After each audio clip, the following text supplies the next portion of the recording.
I started browsing the deep web, just for fun. I thought it would be a place where I could laugh at all the drugs and porn. Unfortunately, I was really wrong. I went on the deep wiki and started browsing the pages and links. Most were just links to drugs and legal arms sites formatted like eBay. I found it amusing how people would actually go on these sites and use it. After a while, I ran across this one link that looked a bit strange.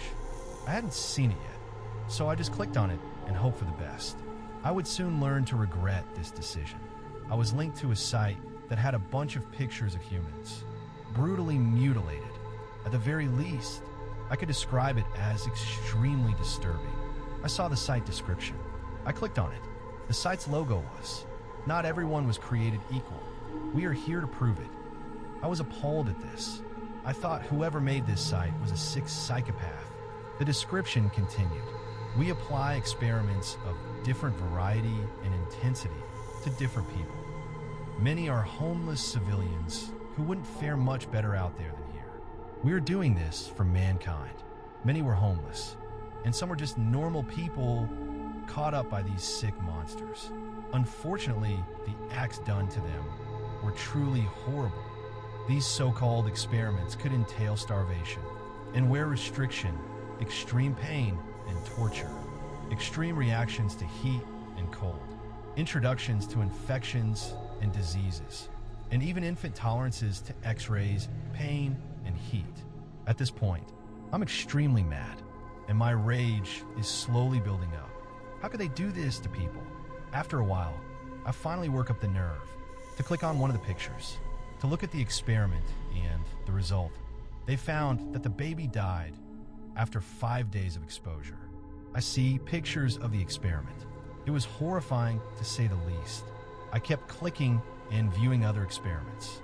Each one was worse than the last. Eventually, I saw a whole page dedicated to infants and toddlers having experiments done on them. I got to the bottom of the page. The suffering these people had to go through. That's something no human should, neither experience or witness. As I looked at the screen, in complete horror, a chat box appears. "Hello, are you enjoying the site?" I reply to the random person, "Who are you?" He replies to me, "I'm the creator of the site. Don't you find this just interesting?" At this point, I'm getting extremely angry. This man is treating human life like an animal, and even less. It was truly sickening and depraved. I reply to the man, "This site is sick. How could you do this to someone?" Now he replies, "This is all for the good of mankind. I'm just seeing what I can prove. I'm enraged. My head isn't thinking straight." I reply, mad and full of anger, "You sick bastard." Without thinking, I post something really stupid. "I'm reporting you to the police." A brief pause follows my comment. He writes, "Your name is Lucas, and you live in Massachusetts." I was stunned. The information was correct. I don't know why. I didn't close the browser there, but I replied, "No, you're wrong." He then proceeded to write down an address. It was my address, the full correct address. He ended the chat by saying, "Have a nice day." I closed the browser and slammed my laptop shut, so I couldn't even help the cops in shutting it down. The police said they strongly recommend that we move. Luckily, this happened around the time we were looking to move anyways. Our old house sold really quickly. We moved to the new house. I kept apologizing to my parents. I felt horrible about it. I still didn't know if the guy was bluffing or not. But just yesterday, I had received a message from an anonymous sender in my email with just a simple message stating, "Curiosity will always get the better of you, but always remember, while you're watching us, we are watching you." It was just a normal day. Our company was made to make house calls to customers who had problems with their computers. My job was mainly dealing with people who I swore didn't know the simplest thing about computers. Regardless, it was my job to inspect and fix the issue. That night, I had a huge list of people waiting to get their computers repaired. The next on the list was a business that couldn't bring their computers online. I was requested by the owner to come check it out as soon as possible. I got in my car and headed to his place. Since it was a business, I figured there may be something wrong with a network cable, or someone installed a Trojan horse by accident. I finished the drive there and entered the building. When I reached the building, the owner directed me to a computer. He said it wouldn't get online. He then continued to rant about how Microsoft Windows is horrible and other things until I pulled out my laptop to see what the problem was. I tried accessing Google on the computer. It said the URL was invalid. Since I know Google was a real site, there must be something wrong with the computer's connection. I checked the connection settings. I facepalmed at the fact that the computer was not connected to any Wi-Fi. All of the networks were locked with WEP security. So I asked the man to look for the passcode. He took a long time, so I decided to toy around on my laptop for a bit. All of a sudden, a network appeared that had no security. Me, stricken with the agony of boredom, logged on to the network. I started going on the web, looking at articles and files. When my computer began to freeze a bit, I found this strange. My laptop never froze before. As time progressed, it froze more and more frequently, with longer durations each time. Eventually, the browser crashed. At the time, I thought it was just a program built into this network to keep hackers away, so I paid no attention to it. It began typing again. This is your final warning. Leave now. At this point, I'm quite impressed with the program. After all, it was well made. I could hardly tell it was a program. It wrote again, leave now or else. I still don't know why I did this, but I decided to taunt it. I replied to it. Or what? The user typed, I will make your life hell. I laughed it off. Now this program really had my respect. It was very entertaining. This is good security. I wrote in the box. I warned you. The man wrote. He then proceeded to write my name. This is when I began to get scared. I didn't tell him my name. How do you know my name? Instead of answering my question, he proceeded to name my personal information. My address, credit cards, phone number, social media account. These were all correct. Shocked out of my mind, I sat there in complete silence. Eventually, the man typed again. Since he refused to leave, you will see hell. The chat box disappeared. At this point, I'm rapidly pushing the disconnect button. It's not responding. The option to exit the browser and power off my computer are also disabled. As I look on the screen, I am filled with utter terror. I saw things humans shouldn't see. Murder, demonic sacrifice, rape, innocent babies being killed, and more, and disconnect from the network. I don't tell the owner about this, as it would just make things worse. The owner came back and got connected to the wireless network. I rushed out of there as soon as possible. I'm lucky I didn't hear anything of it since I don't know what had me fooling around with illegal stuff like the deep web. But I heard there was a place where stuff the normal internet didn't have was stored and viewed. Immediately, I got interested and asked my friend how I may access the deep web. He wrote me down the instructions. After a while, I decided it was time to go home. When I got home, I looked at the card he wrote the instructions on. It said I needed a browser called Tor to access it. Needless to say, I got the search engine and read on. Next, it said I needed to find a page called the Hidden Wiki. After a while of searching, I found it. I saw a bunch of nameless links in the Hidden Wiki. Links are given without a name or description. People can only find out what's inside a link by clicking on it. After numerous sites filled with child porn, drugs, and hitmen for hire, I came across a link I have yet to discover. I click on it to see a video. I press play. I saw nothing but a wall. I stared at it for a few minutes. Just as I was about to exit, something was emerging through the wall. I waited and watched longer to discover it was a man with a mask.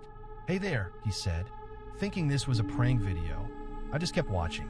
At this point, I was a bit frightened. Who are you? I asked. I'm your friend. He proceeded to say, at this point, I am scared. My face is full of terror.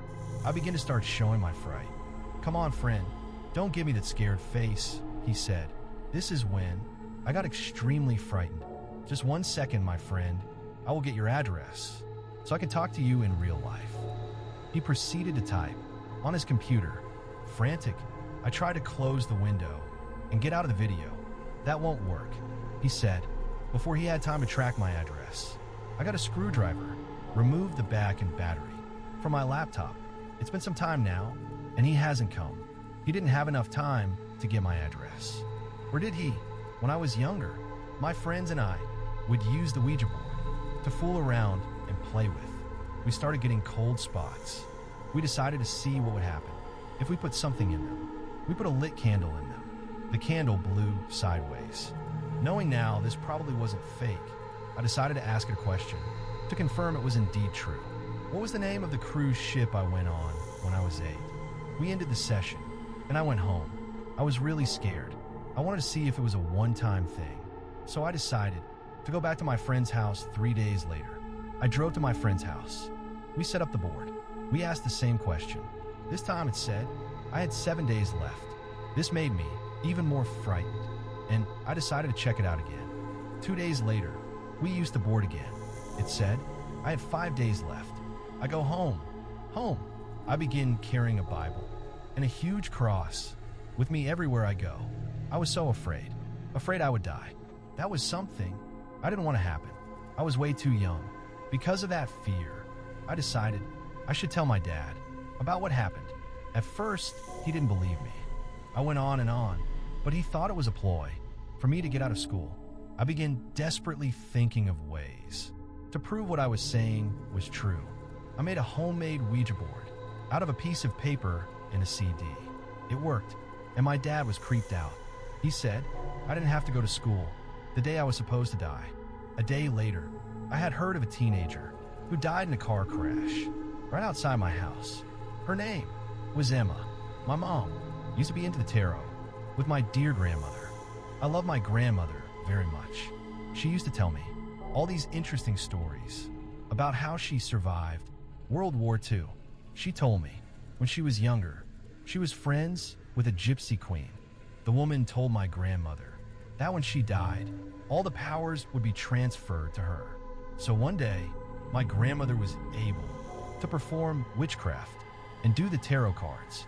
My mother could also do this. They did many things, but never used it to do bad, unless something bad was done unto them or to people they cared about. Do you know the term? It comes back threefold. Well, that's what happened. My grandma suffered severe health problems until passing away about 2 years ago. I was really sad at that time. My mother turned into a devout Christian. She wouldn't touch those cards or witchcraft if her life depended on it. I, on the other hand, am a huge skeptic of the supernatural. It took me having weird and unexplainable experiences to at least take it into account. Naturally, I started fooling around with the cards. The readings I gave were surprisingly accurate. Eventually, I was able to persuade my mom to do a single reading for me. She did the cards and started interpreting them. Once she fell on a certain card, she grew silent. I asked her what it was, but got no reply. After practically begging her to tell me, she told me these words: "You or someone close to you will be faced with death, but will be saved by someone out of the family." At this time, the words pierced me a bit. However, I'm very cocky. I laughed it off. I didn't take it seriously. She continued the reading. It was a lot of fun. However, strange things began to happen in the house. I woke up the next morning to my mom, frightened out of her mind. She held the phone in her hand. I asked her, "What's wrong?" She told me my aunt was dying because her artificial trachea was dry and she was suffocating or something like that, and the maid saved her at the last minute. If the maid wasn't there, she would have died. It would have been spooky enough if the story ended there, but it didn't. I was a bit perplexed, but I found it fun in a sort of sick way that the cards predicted this. I was concerned, of course, but she's all right, and now I know what it actually can do. I want to check the cards to do another reading. I thought if it predicted something once, it could do it again. I was shocked to see a card was missing. We had just checked it. When we put it up, there was no way we could have lost it. I searched through to find that the devil card was missing. It was odd, because depending on what card was missing, the people in my life would act accordingly. Like when the devil card was drawn, people were more aggressive. This freaked me out. New cards would go missing, and I would have to deal with it accordingly. At this time, the death card is missing.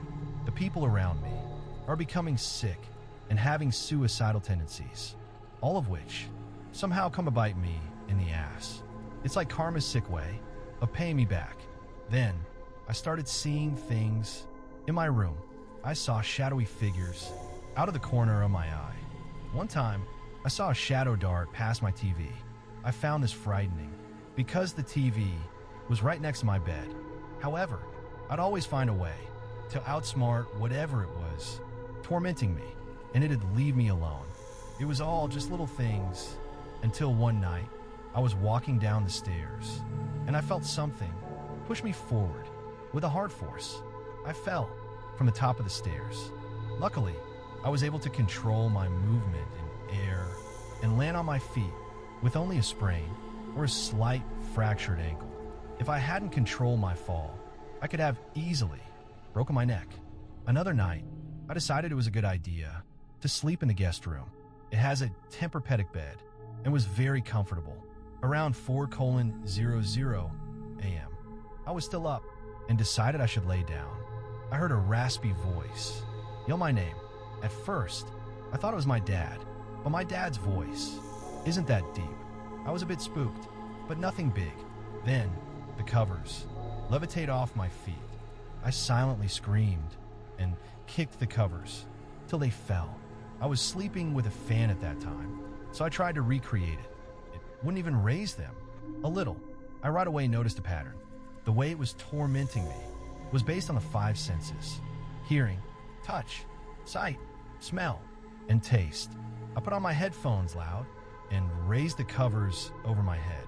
I suddenly smelled and tasted something like sweet roses, and then a bad smell.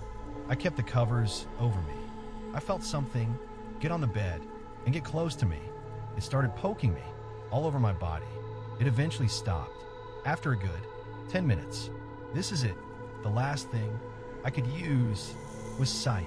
I kept the covers over my head and body as I felt someone watch me.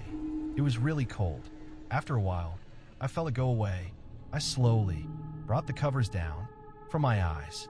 Standing in the doorway, leaving me paralyzed in fear, was a glowing figure with dark eyes and pale skin that resembled my grandmother.